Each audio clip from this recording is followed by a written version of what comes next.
नमस्कार news India, आप देख रहे हैं, मैं आपके साथ सागर मिश्रा। स्वागत है आप सभी का न्यूज इंडिया के सबसे दमदार बुलेटिन में, जहां पर हम आपको दिखाएंगे खबरें सीधे न्यूज रूम से। अगले 1 घंटे हम आप तक पहुंचाएंगे तमाम बड़ी अहम खबरें। मैं हूं आपके साथ अंशिका पाठक। नमस्कार, आपके साथ मैं हूं चारुल शर्मा। अगले 1 घंटे बताएंगे आपको हर बड़ी खबर, जिस पर हमारे संवाददाता आपको देंगे सही जानकारी। तो चलिए सबसे पहले आपको बताते हैं वो कौन सी अहम खबरें हैं जिनके बारे में आज न्यूज रूम लाइव में हम आपको बताने वाले हैं, जिसके बारे में हर जानकारी सबसे पहले आप तक पहुंचाई जाएगी। तो चलिए सबसे पहले बताते हैं कौन सी वो खबरें हैं। पहली खबर, वोट युद्ध की तारीख तय हो चुकी है। आज गुजरात चुनाव का ऐलान हो चुका है, तारीखों का ऐलान हो चुका है, यानी अब दोनों जगह ऐलान हो चुका है, हिमाचल और गुजरात।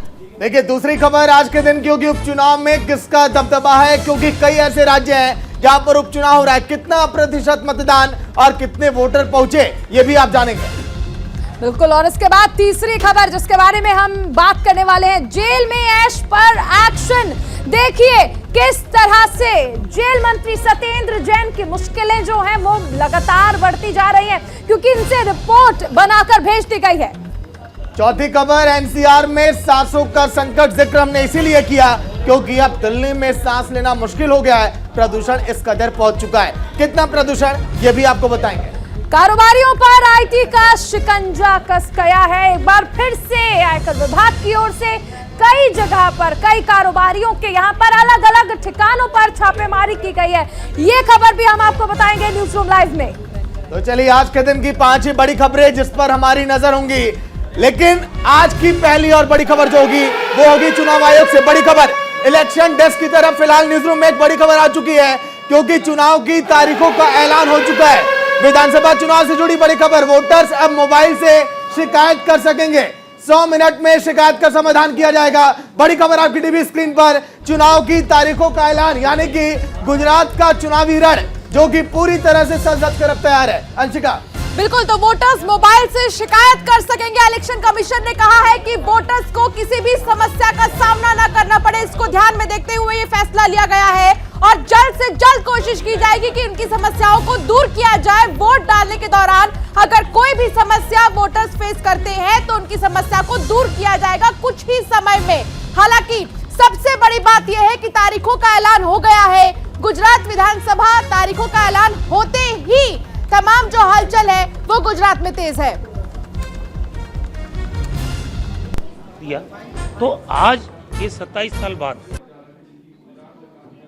बीजेपी की सरकार के रहते हुए क्या परिवर्तन आया लोगों की जिंदगी में, ये तो एक सवाल लोकतंत्र में पूछा ही जाना चाहिए। पूछ रहे हैं, पब्लिक भी पूछ रही है। तो तैयारी की आप बात करें, महंगाई बढ़ गई, सब बढ़ गई, तैयारी भी बढ़ी है कांग्रेस पार्टी की, क्योंकि मैं आपसे पूछ रहा हूँ, क्योंकि अरविंद केजरीवाल जाके प्रचार करते हैं, प्रधानमंत्री खुद प्रचार करते हैं, वहाँ पर जो है अमित शाह वहाँ पर हैं, पूरी तमाम मशीनरी सबकी लगी हुई है। कांग्रेस की मशीनरी, कांग्रेस का कार्यकर्ता पूरे गांव में ढाणी में मजरे में बैठा हुआ है, और इस बार फोकस हमने बूथ मैनेजमेंट का किया है। हमारा आदमी डोर टू डोर गया है। इस बार 11 वचन जो कांग्रेस पार्टी के हैं वो घर घर पहुंचे हैं। हमने गुजरात बंद का 32 साल बाद ऐलान किया, जो पहली बार सफल रहा है। आप फोटोग्राफ्स देखना पूरे गुजरात के, क्या इम्पैक्ट आया है। गुजरात में जिस तरह की जो ये परसेप्शन तो कई चीज़ों से बनाया जा सकता है। परसेप्शन साइनिंग इंडिया का भी बनाया था वाजपेयी जी की सरकार में। स्वर्गीय प्रमोद महाजन जी ने पूरे देश में होर्डिंग लगे थे कि इंडिया साइनिंग, और हुआ क्या, सरकार कांग्रेस की बन गई। तो ये डिसीजन जो करना है सरकार किसकी बनेगी, ये पब्लिक करेगी, पॉलिटिकल पार्टी नहीं करेगी, परसेप्शन बनाने वाले लोग नहीं करेंगे। इसीलिए मैं कहता हूं कि आप फैसला पब्लिक पे छोड़ दीजिए। वो माई बाप है, वो जिसको मैंडेट देंगे उसकी सरकार बनेगी। हमें उम्मीद है, क्योंकि हम जनता में जा रहे हैं, लोगों से मिल रहे हैं, लोगों के मन में गुस्सा है, वो इनको एसेस नहीं हो रहा है क्योंकि ये परसेप्शन में लगे हुए हैं। हम जनता के घर में घुसे हुए हैं। थर्ड प्लेयर की जो एंट्री, आपको लगता है कोई नुकसान होगा आप लोगों को थर्ड प्लेयर की जो एंट्री? तो गुजरात विधानसभा चुनाव की तारीखों का ऐलान हो चुका है और इलेक्शन कमीशन ने तमाम जानकारियां साझा की। इस पर राजीव कुमार ने क्या कुछ कहा, आपको सुनाते हैं।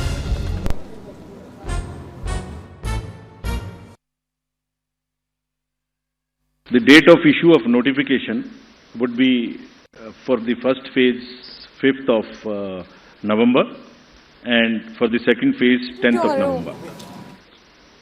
For making nominations, it would be 14th November for phase 1 and 17th November for phase 2. Date of for scrutiny of nominations would be November 15th and 18th respectively.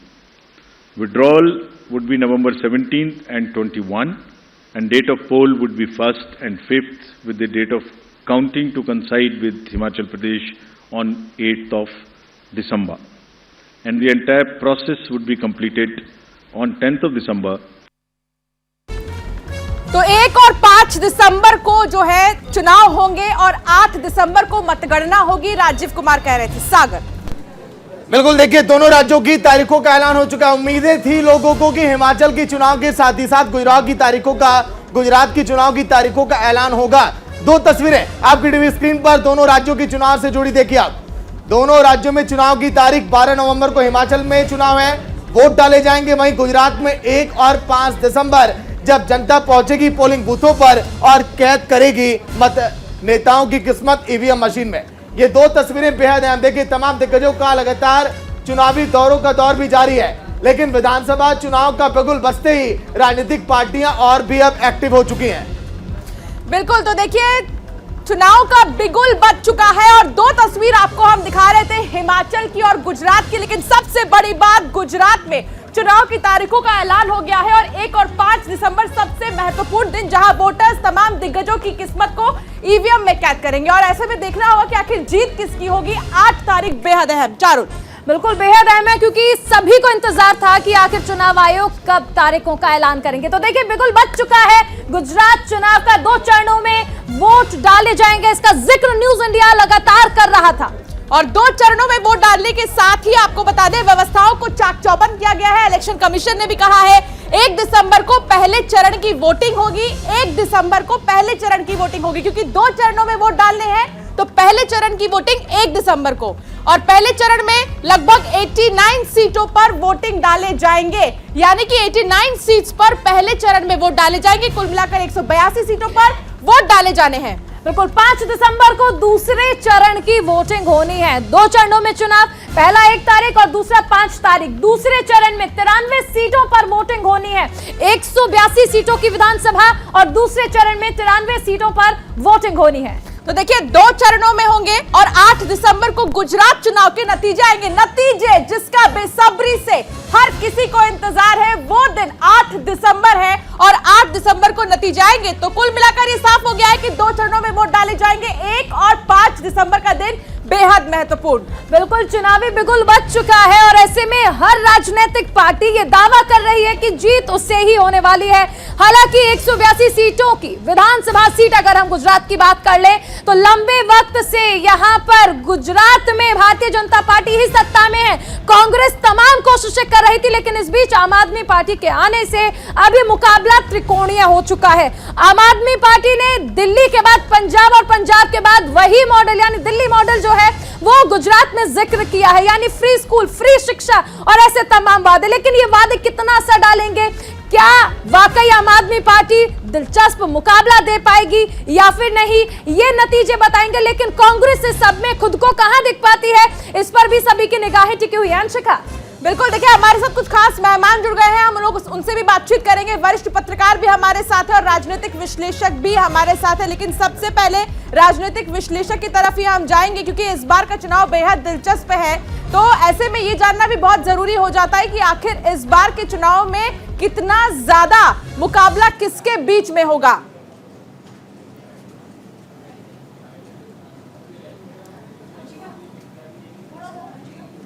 देखिए चुनावी बिगुल बज चुका है। तो चलिए फिलहाल पॉलिटिकल एक्सपर्ट पीयूष पंत जी भी जुड़ गए हैं। पीयूष जी, स्वागत है न्यूज इंडिया में।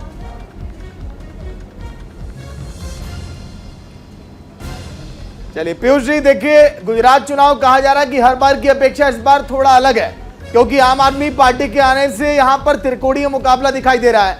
क्या आपको भी ऐसा लगता है क्या कि आम आदमी पार्टी पंजाब की तरह कुछ बेहतर कर पाएगी? कुछ समीकरण आपको अलग यहां पर दिखाई देते हैं? देखिए सागर जी, निश्चित रूप से आम आदमी पार्टी के आने से थोड़ी सी ये जो इलेक्टोरल बैटल है वो इंटरेस्टिंग हो गई है। लेकिन मुझे नहीं लगता कि आम आदमी पार्टी इस बार जो है बहुत ज़्यादा इम्पैक्ट कर पाएगी। कुछ तो उसको, एक तो वो अर्बन जो वोटर्स में ही ज़्यादा अभी वो थोड़ी सी उसके प्रति आकर्षण पैदा हुआ है। ग्रामीण इलाकों में बिल्कुल भी नहीं है, न तो उसका संगठन है वहाँ आम आदमी पार्टी का। इसलिए ये क्यूरियोसिटी के लिए और बैटल को थोड़ा इंटरेस्टिंग बनाने के लिए उसकी एंट्री है। वो निश्चित रूप से इस बार के चुनाव को थोड़ा अलग करेगी, क्योंकि भाजपा और कांग्रेस के बीच की लड़ाई हुआ करती थी हर बार। इस बार ये एक नया कोण तो आया है, लेकिन ये जो तीसरा कोण है मुझे लगता है कि बहुत ज्यादा उस तरह से प्रभावी नहीं होगा, क्योंकि अभी इनको हो सकता है कि देखिए पंजाब में भी यही हुआ था।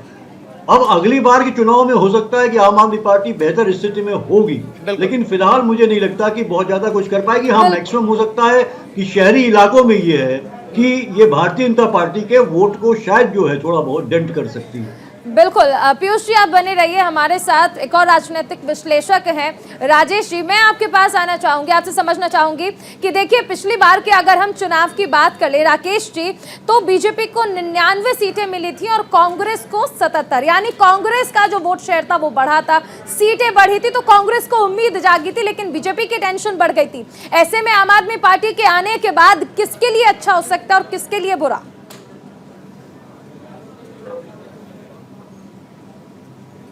चुनाव है ये, पंत जी से मैं सहमत हूं कि ये पहली बार ताकत के साथ आम आदमी पार्टी गुजरात में आई हुई है।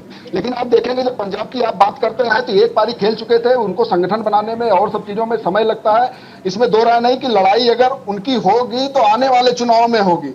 लेकिन अब देखना यह है कि आम आदमी पार्टी का जो वोट प्रतिशत है या वोट बैंक है, जो भी वोट पाते हैं वो किसका हिस्सा लेते हैं। क्या बीजेपी का कुछ वोट परसेंटेज उनकी तरफ शिफ्ट होता है या कांग्रेस का वोट परसेंटेज शिफ्ट होता है? ज्यादातर संभावनाएं है कि कांग्रेस का वोट वो ठीक है राकेश जी बने रहिए। ठीक है राकेश, तो बीजेपी को सीधा फायदा। हाँ ठीक है राकेश जी, आगे भी आपसे बातचीत करेंगे। मेहुल झाला मेरे सहयोगी मेरे साथ जुड़ गए हैं। मेहुल, देखिए माहौल जबरदस्त हो गया है जैसे ही तारीखों का ऐलान हुआ। अभी माहौल क्या है गुजरात में, राजनीतिक पार्टियों से लेकर जनता से लेकर तमाम लोगों का क्या कुछ कहना है? ग्राउंड जीरो पर आप लगातार मौजूद हैं। देखिए 3 मॉडल की बात हो रही है गुजरात में। एक तो डबल इंजन सरकार, भूपेंद्र भाई पटेल और नरेंद्र मोदी की वाली डबल इंजन सरकार है। दूसरा अशोक गहलोत जी मुख्य पर्यवेक्षक है गुजरात विधानसभा चुनाव 2022 के। उन्होंने अपने राजस्थान मॉडल की बात की कि किस तरह से कोरोना काल में राजस्थान सरकार ने जिस तरह से काम किया है, वो पुरानी पेंशन योजना से लेकर कई सारे वादे, 8 ऐसे बड़े मुद्दे दिए हैं कांग्रेस ने जो जनता के हित में है। दूसरी तरफ जो आम आदमी पार्टी की सरकार है, भगवंत मान और अरविंद केजरीवाल जी, उन्होंने भी जो मुद्दे दिए हैं, फ्री बिजली, शिक्षा, रोजगार, इन सारे मुद्दों पर कांग्रेस ने भी मतलब कुल मिलाकर देखा जाए तो कांग्रेस और बीजेपी के कांग्रेस और आम आदमी पार्टी के एजेंडे जो हैं, चुनावी वादे बिल्कुल एक तरीके से दिखते हैं।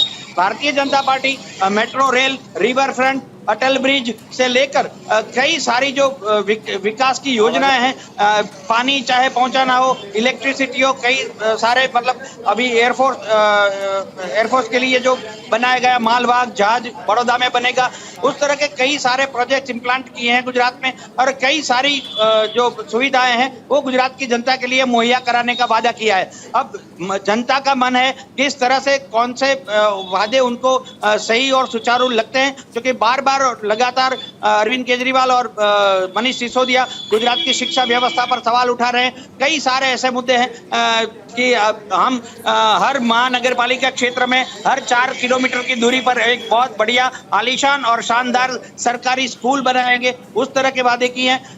मैं आपको बताऊं कि तकरीबन 4.5 लाख से अधिक वोटर इस बार पहली बार वोटिंग करेंगे विधानसभा 2022 के चुनाव में। तो अभी तो खेल शुरू हुआ है, जैसे जैसे दिन आगे बढ़ते जाएंगे चुनाव का वोटिंग का दिन ठीक है, मैं रोक रहा हूं फिलहाल। इलेक्शन डेस्क पर एक बड़ी खबर आ रही है आपकी टीवी स्क्रीन पर। चुनाव आयोग पर कांग्रेस का बड़ा हमला। पीएम के कार्यक्रम के बाद तारीखों का ऐलान, कांग्रेस का यह कहना, मतलब कि कांग्रेस ने बीजेपी को अब घेरना शुरू कर दिया है। बड़ी खबर, मोदी जी के ऐलान के बाद चुनाव की तारीखें आखिर क्यों आई? मोदी जी पहले नए नए ऐलान कर रहे थे, नई नई घोषणाएं कर रहे थे, ये सभी चुनावों में हुआ क्योंकि विपक्ष ने बार बार यह आरोप लगाया कि चुनाव आयोग ने मिलकर सरकार के साथ काम किया है, क्योंकि आपने देखा होगा परिणामों के बाद भी विपक्ष ने बार बार ईवीएम मशीन का ठिकरा सरकार पर और चुनाव आयोग पर फोड़ा था। लेकिन ऐसे में अगर हम देखें, बड़ी खबर यह है कि कांग्रेस ने आरोप लगाए हैं, ग्राफिक्स भी आपको दिखाएंगे तमाम इन बातों से जुड़ी, क्या अगर इस बार के चुनाव में क्या कुछ बेहतर है और क्या अलग होने वाला है। देखिए ग्राफिक्स की ओर चलते हैं। फिलहाल इस बार के चुनाव में तमाम तब्दीलियां हो रही हैं, लेकिन कांग्रेस का ये आरोप क्यों, और कुछ और आंकड़े भी। अंशिका, बिल्कुल, देखिए तमाम आरोप पहले से ही लगते रहे, लेकिन उससे पहले कुछ ग्राफिक्स ये देखिए। 2002 की वो नतीजे हम आपको दिखा रहे हैं। बीजेपी 127 सीट हासिल की थी, कांग्रेस 51, जेडीयू 2, अन्य 2।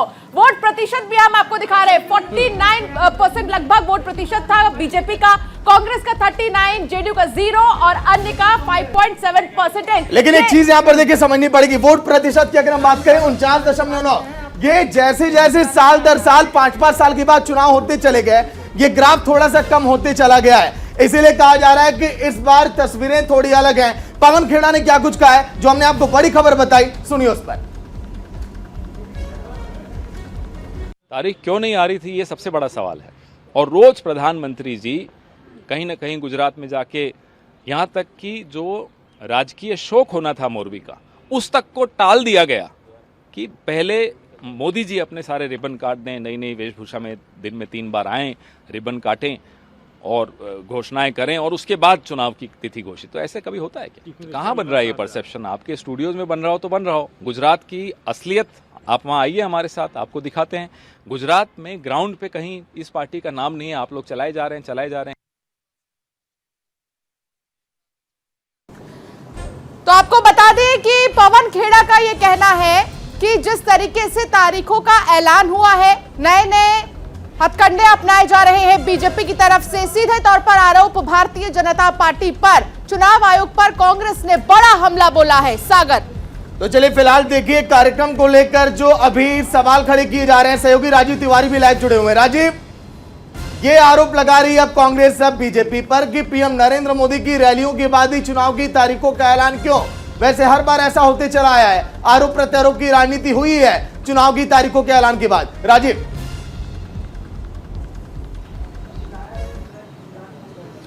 बिल्कुल, अगर देखा जाए तो 2017 में भी यही स्थिति बनी हुई थी। जब चुनाव आयोग ने तारीखों का ऐलान किया तो आरोप लगा था प्रधानमंत्री के ऊपर, और सेम वही कंडीशन इस बार भी है। कांग्रेस पार्टी पूरी तरह से आरोप लगा रही है, लेकिन सबसे बड़ा मुद्दा यह है कि जिस तरह से आम आदमी पार्टी गुजरात में अपनी पैठ बनाई हुई है, उससे कहीं ना कहीं कांग्रेस पार्टी बैकफुट पर नजर आ रही है। आपने देखा होगा कि राजस्थान के मुख्यमंत्री, जिनको वहाँ पे चुनावी पर्यवेक्षक बनाया गया गुजरात में, वो लगातार दौरा कर रहे हैं, जनमानस को अपने से जोड़ने की कोशिश कर रहे हैं, लेकिन कहीं ना कहीं भारतीय जनता पार्टी की मजबूती को देखते हुए लगातार बयान दोनों पार्टियों की तरफ से हो रहा है, कांग्रेस पार्टी और आम आदमी पार्टी की तरफ से। आप देखिए लगातार भारतीय जनता पार्टी पूरी रणनीतिक तरह से काम कर रही है। आज भी वहाँ पे बैठकों का दौर जारी है, हर जनमानस को जोड़ने की कोशिश की जा रही है। अब ऐसे में किस तरह से भारतीय जनता पार्टी को बैकफुट पे ले जाया जाए, भारतीय जनता पार्टी के जो मतदाता हैं उनको अपनी तरफ खींचा जाए, इसको लेकर के यह एक चुनावी हथकंडा माना जा सकता है, क्योंकि चुनाव का डेट क्लियर हो गया है। अब ऐसे में कैसे जनमानस को अपनी तरफ जोड़ा जाए, हर पार्टी चाहती है, तो उसी क्रम में भारतीय जनता पार्टी के ऊपर यह आरोप लगा रहे हैं। लेकिन सवाल यह है कि जिस तरह से पहले कांग्रेस पार्टी थी और भारतीय जनता पार्टी थी, और इन दोनों के बीच में आम आदमी पार्टी वहाँ पे पैठ बनाई है, लोगों को अपने से जोड़ने में सफलता हासिल की है, यह दोनों पार्टियों के लिए चिंता का विषय है। बिल्कुल राजीव, आप ठीक कह रहे हैं। पीयूष जी भी मेरे साथ लगातार जुड़े हुए हैं। पीयूष जी देखिए, अगर हम बात करें चुनाव की, तो गुजरात में हर कोई आम आदमी पार्टी के नाम का जिक्र तो कर रहा है, लेकिन बीटीपी का नाम कोई नहीं ले रहा है, जो 2017 में कांग्रेस के साथ मिलकर लड़ी थी। कितना अहम किरदार हो सकता है बीटीपी का? देखिए, आम आदमी पार्टी ने जिस तरह से प्रचार कर रही है और अरविंद केजरीवाल जिस तरह से वहाँ दौरा कर रहे हैं, और जो भी हालिया जो है आम आदमी पार्टी को इतनी सफलता मिली है वहाँ पे पंजाब में, वो सब लेके इस तरह का एक परसेप्शन सा भी बना दिया गया है कि आम आदमी पार्टी वाकई जो है बहुत कुछ हासिल कर लेगी वहाँ पे। अब ये तो देखिए, अब चुनाव जब होगा तभी पता लगेगा, लेकिन स्थिति ऐसी ग्राउंड में है नहीं उतनी जितनी की लग रहा है। तो इसलिए जो है बाकी जो दूसरे दल हैं, खासकर जो कांग्रेस के साथ हैं, वो छोटे दल हैं, लेकिन उनके साथ जो है कि एक वोट बैंक जुड़ा हुआ है निश्चित रूप से। बीजेपी की एक भूमिका होगी निश्चित रूप से, और वो कांग्रेस का फायदा कांग्रेस को उसका मिलता रहा है और मिलेगा भी। देखिए, कांग्रेस का जो वोट बेस है वो ग्रामीण इलाकों, आदिवासी इलाकों में है, और वहां पे अगर आप देखिए तो इस बार ये जो बात कही जा रही है, निश्चित रूप से कांग्रेस कहीं प्रचार में दिख नहीं रही है अभी तक मोदी जी या केजरीवाल के कंपेयर में, लेकिन कांग्रेस अपने रूरल एरियाज में जो है वो काम कर रही है, लगातार बैठ के कर रही है वहां पे, क्योंकि उनका जो बेस है, जो उनका वोटर बेस है वो ग्रामीण इलाका ज़्यादा है। पिछले बार के चुनाव में भी यही था, उनको जो सबसे ज़्यादा सीटें मिली थी वो वहीं से मिली थी। जो अर्बन सेमी अर्बन एरियाज है जिसकी लगभग 66 सीटें हैं गुजरात में, वहाँ जो है पिछले 30 साल से लगभग जो है कांग्रेस को सीटें मिलती नहीं है। एक सीट उनको 2 बार वहाँ से मिली है बड़ी मुश्किल से। तो ये उनका, इसीलिए देखिए वो छोटी पार्टियां हैं, वो आदिवासी पार्टियां जो है से जुड़ी जो पार्टियां हैं। ठीक है, चलिए पीयूष जी, देखिए जिन बातों का जिक्र आप कर रहे हैं उसी बारे में हम बात कर लेते हैं कि गुजरात चुनाव में आखिर मुद्दे इस बार क्या क्या हैं और कौन से मुद्दे आम जनता के बीच हैं। ग्राफिक्स आपकी टीवी स्क्रीन पर, इस बार के मुद्दे थोड़े अलग हैं और उन मुद्दों में शामिल बेरोजगारी भी है, उन मुद्दों में शामिल पढ़ाई भी है, शिक्षा भी है, जो अरविंद केजरीवाल बार बार जाकर गुजरात के चुनावी मैदान में जिक्र करते रहे। देखिए, बेरोजगारी पहले नंबर पर है। बेरोजगारी को लेकर कांग्रेस ने तो हिमाचल में बड़े बड़े वादे और घोषणाएं कर दी है और गुजरात में भी वही देखिए तैयारी कर रही है विपक्ष की पार्टियां। किसानों की समस्याएं भी काफी अहम हो जाती हैं। अंशिका, बिल्कुल, तो ये वो मुद्दे हैं जिनको जनता ध्यान में रखकर इस बार वोट डालने वाली है। तो किसानों की समस्याएं, बेरोजगारी, बेलगाम महंगाई सबसे बड़ा मुद्दा। गुजरात की सड़कों पर कुछ समय पहले आपने विपक्ष को देखा होगा, सिलेंडर लिए, सब्जियां लिए, राशन पानी लिए, कि महंगाई चरम पर है। और अब देखिए, नागरिकता अधिनियम भी एक बड़ा मुद्दा हो सकता है। सागर, नागरिकता अधिनियम की बात अगर हम बात करें, गुजरात के चुनावी मुद्दों में भ्रष्टाचार भी है और भ्रष्टाचार का भी हाल ही में आपने तस्वीरें आपने देखी थी। विपक्ष ने जो आरोप लगाए थे, जो मोरबी में हादसा हुई, तो ऐसे में इसको भी मुद्दा राजनीतिक पार्टियां बनाने में लगी हैं। उस एंगल से वही कानून व्यवस्था की अगर बात करें, कई ऐसे मौके गुजरात में दंगे हुए, सांप्रदायिक घटनाएं हुई और इसीलिए कानून व्यवस्था को भी मुद्दा बनाया जा रहा है गुजरात के चुनाव में। राष्ट्रवाद जो कि सबसे बड़ा मुद्दा, हालांकि राष्ट्रवाद को लेकर बीजेपी कई बार अपने कई बयानों से चर्चा में रही है, लेकिन सबसे बड़ी बात यह राष्ट्रवाद का मुद्दा जो कि बहुत ही ज्यादा इस बार सुर्खियों में रहने वाला है। सागर, तो चलिए, गुजरात के मुद्दों के बारे में तो आपने जान लिया, लेकिन अब सहयोगी चारुल फिलहाल आएंगी जो बताएंगे कि आखिर इस बार के समीकरण क्या कहते हैं। चारुल, चलिए, तो गुजरात में इस बार क्या समीकरण रहने वाले हैं और कैसे ये समीकरण जो है वो बदल सकते हैं, क्योंकि इस बार आम आदमी पार्टी की एंट्री हो चुकी है। तो चलिए सबसे पहले बात करते हैं गुजरात चुनाव के समीकरणों की। आम आदमी पार्टी की एंट्री से अभी पूरा मुकाबला त्रिकोणीय होता नजर आ रहा है। ओवैसी की एआईएमआईएम के कई सीटों पर बदल सकती है वोटों का गणित। तो देखिए, ऐसे में वोटों का गणित बहुत जल्द बदला भी जा सकता है और ऐसे में असदुद्दीन ओवैसी का भी इसमें रोल बहुत अहम हो जाता है।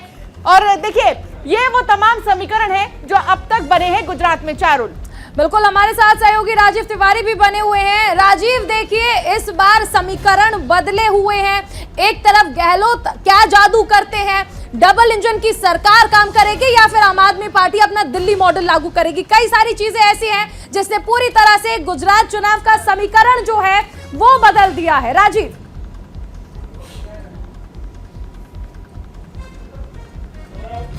देखना होगा। फिलहाल अगर 2017 की बात की जाए तो जब 2017 में वहाँ पे चुनाव हो रहे थे तो कांग्रेस की तरफ से जो है प्रभारी गुजरात के अशोक गहलोत जी को ही बनाया गया था। बहुत मेहनत किया लेकिन कांग्रेस पार्टी को जिता नहीं पाए और इस बार उनको जो है चुनावी पर्यवेक्षक के रूप में बनाया गया है। रघु शर्मा गुजरात से आते हैं, अशोक गहलोत के करीबी हैं, उनको प्रभारी बनाया गया है गुजरात का। पूरी ताकत लगा रखे हैं। राजस्थान कांग्रेस का लगभग 2 दर्जन ऐसे महत्वपूर्ण नेता हैं जिनको वहाँ चुनावी कार्य में लगाया गया है। एक एक विधानसभा भेजा गया है। अब ऐसे में वह कितना कांग्रेस को जीत दिलाएंगे यह तो पता चलेगा 8 तारीख को। लेकिन महत्वपूर्ण बात यह है कि भारतीय जनता पार्टी की अगर बात की जाए तो भारतीय जनता पार्टी पूरी ताकत लगा रखी है। मैं बताऊंगा आपको करीब 15 लाख मतदाता जो है राजस्थान के जो गुजरात में निवास करते हैं, उनको अपने तरफ लाने के लिए भारतीय जनता पार्टी ने राजस्थान के सभी बड़े नेताओं को जिम्मेदारी दे रखी है। साथ ही अगर देखा जाए तो जो भी केंद्रीय मंत्री हैं उनको जिम्मेदारी दी गई है। ठीक है राजीव, बहुत शुक्रिया इस तमाम जानकारी को दर्शकों तक पहुंचाने के लिए। तो देखिए, तमाम जिम्मेदारियां तमाम नेताओं को सौंपा गया, लेकिन इस बीच एक बड़ी खबर, असदुद्दीन ओवैसी का बयान आया है। गुजरात में विधानसभा चुनाव की तारीखों के ऐलान के बाद असदुद्दीन ओवैसी ने कहा है कि निष्पक्षता के साथ चुनाव को आयोजित कराया जाएगा, तो ये बड़ी खबर है और ऐसे में कई मायनों में खास हो जाते हैं असदुद्दीन ओवैसी का ये बयान। चारुल, बिल्कुल, गुजरात चुनाव पर असदुद्दीन ओवैसी ने कहा है कि चुनाव आयोग निष्पक्ष चुनाव कराए। तो देखिए, जैसे गुजरात चुनाव की तारीखों का ऐलान हुआ, सबसे पहले कांग्रेस हमलावर हुई कि प्रधानमंत्री के कार्यक्रम के बाद ही क्यों चुनाव की तारीखों का ऐलान हुआ।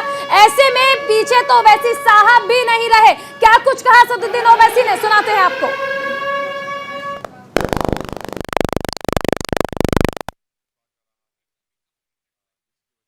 कोविड के वक्त बहुत से लोगों की मौत हुई, बहुत से लोगों को जो हेल्थ अस्पतालों में मिलना था सहूलतें नहीं मिली। महंगाई एक बहुत बड़ा मुद्दा है, लोगों की तनख्वाहें कम हो चुकी हैं, बिजनेसेस कमज़ोर पड़ चुके हैं और साथ ही साथ हमारी कोशिश ये है कि भारत की लोकतंत्र में जहाँ पर सब समाज को, समुदायों को उनका एक मुकाम और इज्जत मिली है, उसी तरह से हम कोशिश कर रहे हैं कि अल्पसंख्यक समाज हो, दलित समाज हो, आदिवासी समाज हो, इन सबको उनकी एक लीडरशिप बने, उनकी एक आवाज़ रहे।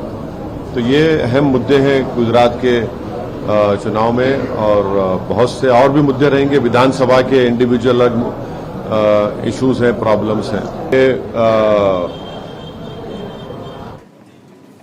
तो असदुद्दीन ओवैसी ने कहा है कि चुनाव आयोग निष्पक्ष तरीके से चुनाव कराए। साथ ही उन्होंने यही आग्रह किया है कि हर किसी को बढ़ चढ़कर हिस्सा लेना चाहिए। जब चुनाव हो रहे हैं तो वाकई में सबकी भागीदारी इसमें होनी चाहिए। सागर, देखिए, बिल्कुल वोट युद्ध की तारीख फिलहाल तय हो चुकी है, लेकिन हिमाचल और गुजरात का चुनाव तो काफी अहम है। लेकिन कई और बड़ी अहम खबरें जो अभी आपके बीच आनी बाकी हैं।